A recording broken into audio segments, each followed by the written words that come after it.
రాత్రి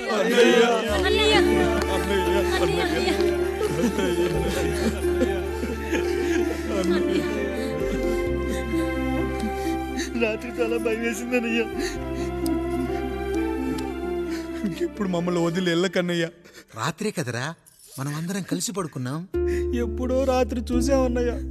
నిన్ను చూడకుండా ఒక్క అరగంట కూడా ఉండలేకపోతున్నా. నిన్ను చూసి చాలా రోజులైనట్టుంది అన్నయ్య. రాత్రంతా ఎక్కడికి వెళ్ళావన్నయ్యా? అసలు ఎక్కడికి వెళ్ళారండి? ఇంట్లో దోమలు కుడుతున్నాయని అలా పక్కనే ఉన్న గడ్డివాం దగ్గర పడుకున్నా. మన రత్తాలు వాళ్ళ ఆయన ఊళ్ళో లేడంది. సరే అని తను తోడుగా తీసుకెళ్ళా.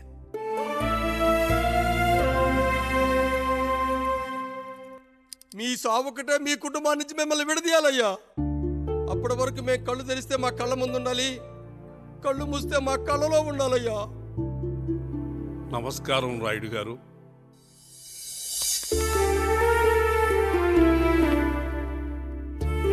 నమస్తే. ఏం జడ్జి గారు ఎప్పుడొచ్చారు? ఇప్పుడే. రాయుడు గారు, మీ కుటుంబం గురించి వినడమే గాని ఇప్పుడే చూస్తున్నాను. ఒక్కసారి మీ కుటుంబ సభ్యుల్ని నాకు పరిచయం చేయండి రాయుడు గారు. వాళ్ళు నా తమ్ముళ్ళు. నమస్కారం. మొత్తం ముగ్గురా? కాదు, నలుగురు. వాడు వేరే షూట్లో ఉన్నాడు. వీళ్ళు నా చెల్లెళ్ళు. నమస్కారం తల్లి. వీళ్ళు నా భార్యలు. నమస్కారం అమ్మా. వీళ్ళు నా బంధువులు. నమస్కారం. నా జీవితంలో ఎంతో ముఖ్యమైన, ఇష్టమైన, ప్రాణమైన మరో మనిషిని మీకు పరిచయం చేయాలి. ఆవిడే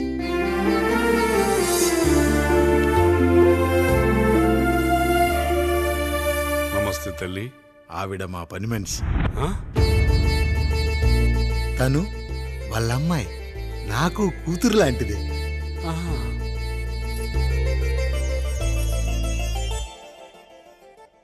ఆ ఫోటోలోని వ్యక్తి ఎవరమ్మా? మీ ఆయన?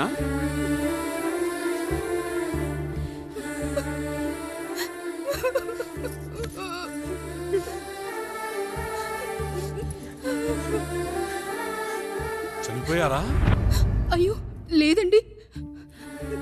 ఎక్కడ పడితే అక్కడ, ఏది పడితే అది వాగుతున్నాడని పోలీసులు నగర బహిష్కరణ చేశారండి. మళ్ళా ఎప్పుడొస్తాడు? నెక్స్ట్ సీన్కి వచ్చేస్తాడండి. ఈ అనుబంధాలు, ఆప్యాయతలు చూసిన తర్వాత నాకు ఒక కోరిక కలుగుతుంది రాయుడు గారు. మీరు కాదనరనే ధైర్యంతో అడుగుతున్నాను. అడగండి. నాకు ఒక్కతే కూతురు. ఆమెని మీ కుటుంబంలో సభ్యురాలుగా చేసుకుంటారని. తప్పకుండా. నా భార్యలకు అభ్యంతరం లేకపోతే తనను నేను పెళ్లి చేసుకుంటా.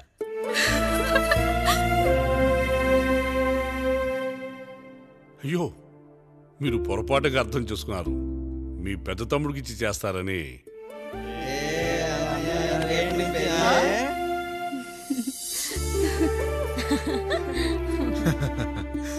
తప్పకుండా తప్పకుండా ఒక మంచి రోజు చూసుకొని మీ ఇంటికి అమ్మాయిని చూసుకోవడానికి వస్తాం. ధన్యుణ్ణి రాయుడు గారు, ధన్యుణ్ణి. రండి రండి రాయుడు గారు. మీలాంటి పెద్దలు మా ఇంటికి వచ్చి మా అమ్మాయిని మీ కోడలుగా చేసుకోవటం. ఇంకా రాయుడు గారు ఏంటి బావగారు? బావగారు అని పిలవండి. సంతోషం. రండమ్మా. త్వరగా అమ్మాయిని పిలిపించండి. మా వాడు అసలే ఆగలేకపోతున్నాడు. మా వాడు చిన్నప్పటి నుంచి అంతేనండి. కక్కొచ్చినా ఏమొచ్చినా ఆపుకోలేడు. త్వరగా మీ అమ్మాయిని పిలిపిస్తే ఆ కళ్యాణం ఏదో చేసేద్దాం. అమ్మా జయమాలిని, అమ్మాయిని చూసురా.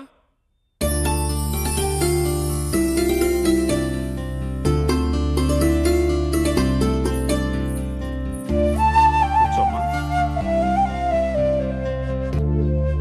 నువ్వు కూడా అబ్బాయిని చూడమ్మా.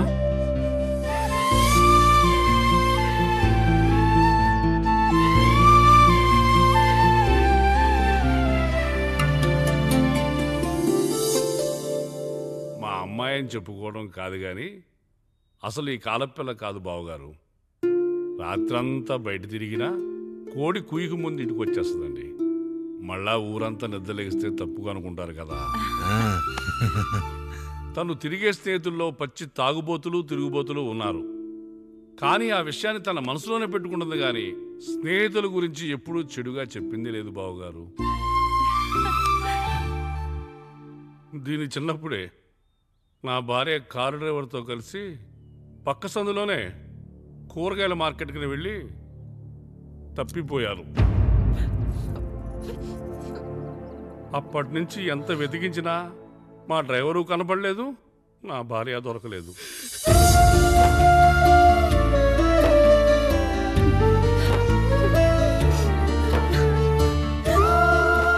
అమ్మ నాకు చాలా ప్రేమ పంచింది నాన్న, అది ఊరంతా పంచుతానంటుంది నా బిడ్డ.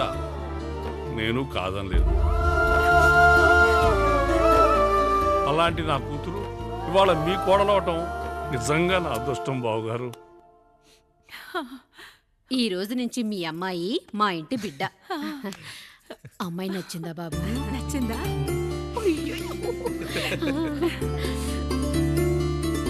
వాడికేం తెలుసు అన్నయ్య గారు, చిన్న పిల్లాడు.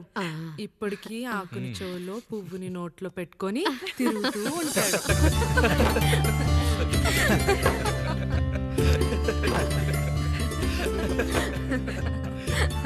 ఇంకంత శుభం అన్నమాట. ఇక తాంబూలవి మార్చుకుందాం. ఒక నిమిషం ఆగి, నేను చెప్పేది ఒకసారి నా మాట నేను ఒక్క క్షణం కూడా ఉండను. ప్లీజ్. అమ్మా శారదా, పెద్దవాళ్ళు వచ్చారమ్మా, మనల్ని చూస్తున్నారు. అమ్మాయికి పెళ్లి చూపులమ్మా. ఈ టైంలో నువ్వు ఇలా అలర్ట్ చేస్తే దాని జీవితం నాశనం అవుతుంది తల్లి. లోపలికి వెళ్ళు, తాతో మాట్లాడదాం. ఇక్కడ మీ కోడలు కాపురం కాలిపోతుంటే మీరు ఆ మంటల్లో మీ కూతురు పెళ్లికి కాఫీలు పెట్టిస్తున్నారా? ఈ ఇంట్లో నేను ఇంకొక క్షణం కూడా ఉండను. ఒక్క నిమిషం తల్లి, అసలు ఏం జరిగిందో నాకు చెప్పమ్మా. ఈయన మంచోడని 6 నెలల క్రితం నాకు పెళ్లి చేశారు. మొదట్లో బాగానే ఉన్నాడు, ఆ తర్వాత ఒక రోజు మందు కొట్టాడు. పోనీ తాగింది దిగాక మంచోడుగా ఉంటాడు అనుకుంటే ఈ మధ్య చెడు తిరుగుళ్ళు తిరుగుతున్నాడు. ఊరవతల చిన్నుళ్ళు కూడా పెట్టేశాడు. మీరే చెప్పండి రాయుడు గారు, ఈ ఇంట్లో నేను ఉండాలా, వెళ్ళిపోవాలా, ఈయన్ని వదిలేయాలా, అక్కర్లేదా? వదిలేయాలమ్మా. వదిలేయాల్సింది నీ భర్తను కాదు, అతనిలోని లోపాలు. ఆశ్చర్యపోతున్నావు కదూ? ఒక మగాడి బాధ సాటి మగాడిగా నేను చెప్తానమ్మా. ఆడదాని ప్రేమ వెలిగించిన అగరొత్తి లాంటిది. ఒకడు వెలిగించగానే కొన్ని గంటల్లో బూడిదైపోతుంది. కానీ మగాడి ప్రేమ దీపం లాంటిది. తను కాలుతూ కూడా నలుగురిని వెలిగించుకుంటాడు. ఆ వెలుగులో ఆనందాన్ని వెతుక్కుంటాడు. చూడమ్మా శారద, నువ్వు కాకిలోని నలుపును చూస్తున్నావు, నేను దాని రెట్టలో తెలుపును చూస్తున్నాను. మొగుడు మందు కొట్టొస్తే నిన్ను కొట్టలేదని సంతోషపడాలి గాని బాధపడకూడదమ్మా. ఇక చిన్నిల్లు సంగతి అంటావా? రుచిగా ఉందని లొట్టలేసుకుంటూ సగం తిన్న బిర్యానీలో కుక్క మూతి పెట్టిందని తెలిసాక దాన్ని పారేసుకుని ఆకలిని చంపుకోవడం కంటే నాకింది మనింటి కుక్కే కదా దాని మూతిపళ్ళు రాలగొట్టి ఇంట్లో కట్టేయాలి. నీ భర్త కూడా అలాంటి కుక్కలాంటి వాడేనమ్మా.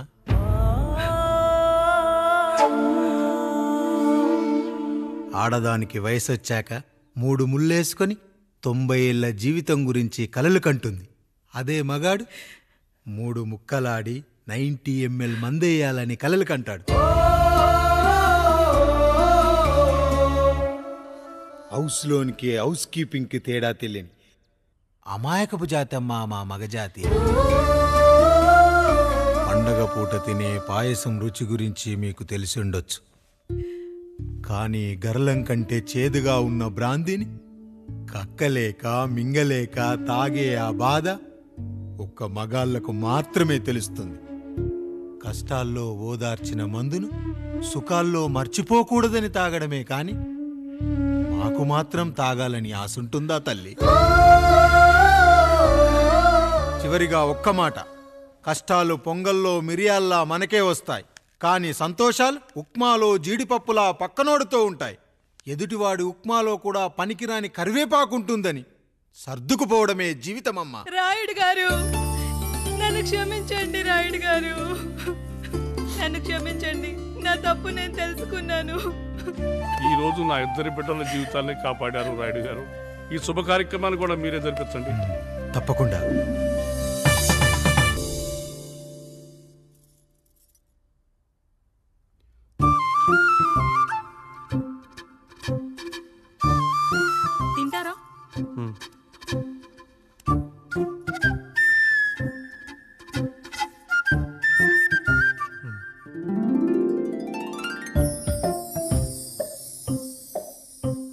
ఫస్ట్ టైమా?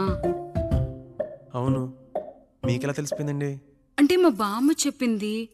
శోభనం గదిలో అనుభవం మగాడైతే మామిడిపండు పిసుక్కొని తింటాడు, అదే లేనివాడైతే మీలా ఇలా అరటిపండు ఓపిగ్గా ఒలుచుకొని తింటాడు అని.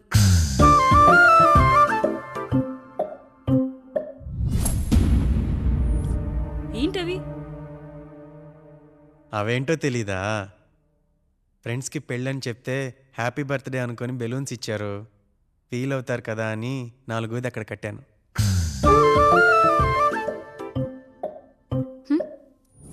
ఈ అన్నయ్య వచ్చాడు.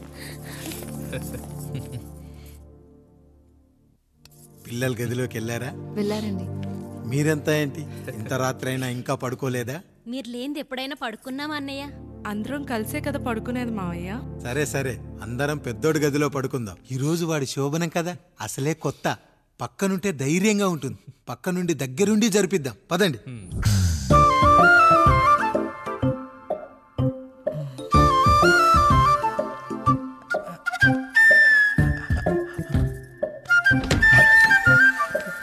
కానివ్వండి రా, కానివ్వండి కానివ్వండి.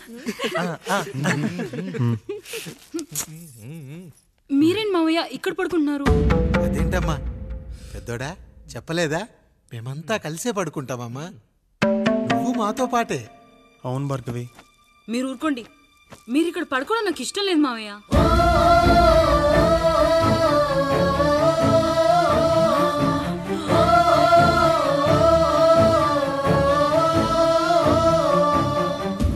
అదేంటమ్మా అలా అంటావు?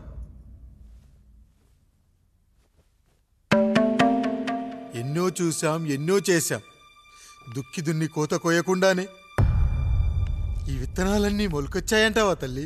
అవన్నీ నాకు తెలీదు మావయ్య, మర్యాదగా బయటికి వెళ్ళండి.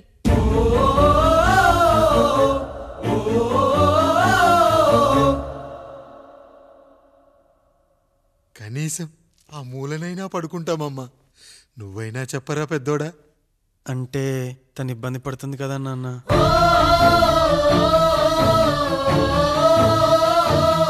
నువ్వు కూడా ఏంట్రా, పిల్లలేదో ఆశపడుతున్నారమ్మా. ఒక్కసారి ఆలోచించమ్మా. మావయ్య మీరు బయటికి వెళ్తే మేము తలుపులేసుకుంటాం.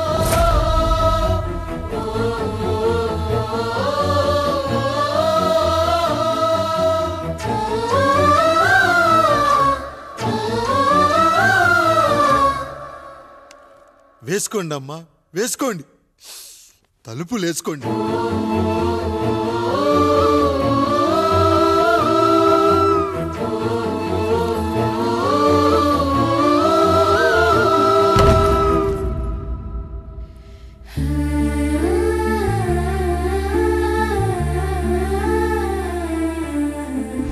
నాయుడు, బిడ్డలు జాగ్రత్త.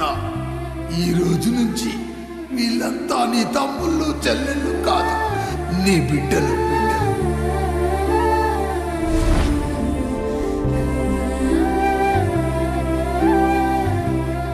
జానకి, ఏమండి? సావిత్రి, ఏమండి? లక్ష్మి, ఏమండి? మన గదిలోకి పదండి. ఇక నుంచి ఎవరి పిల్లలతో వాళ్ళ గదిలోనే పడుకోవాలి. ఇది ఈ రోజు నుంచి ఈ వంశానికి రాస్తున్న కొత్త శాసనం. అయ్యా అలా అరకండి అయ్యా, మీరు లేకుండా మేము ఎప్పుడైనా విడిగా పడుకున్నాము. అంతా కలిసే కదయ్యా పంచుకున్నాం. వెళ్ళరా వెళ్ళు, నీకు భార్య ఉంది, నీకు పడగది ఉంది. వేసుకోండి రా, మీరు వేసుకోండి, తలుపులు వేసుకోండి. మీరు కూడా ఏంటండి పిల్లలేదు? చిన్న పిల్లల వాడిని ఉయ్యాల్లో ఆడించేటప్పుడు పక్కనే ఈ నాన్న కావాలి, బడికెళ్ళేటప్పుడు పక్కనే ఈ నాన్న కావాలి, గుడికెళ్ళేటప్పుడు కూడా పక్కనే ఈ నాన్న కావాలి. కానీ శోభనం గదిలో మాత్రం పక్కనే ఉంటానంటే బరువయ్యాను జానకి.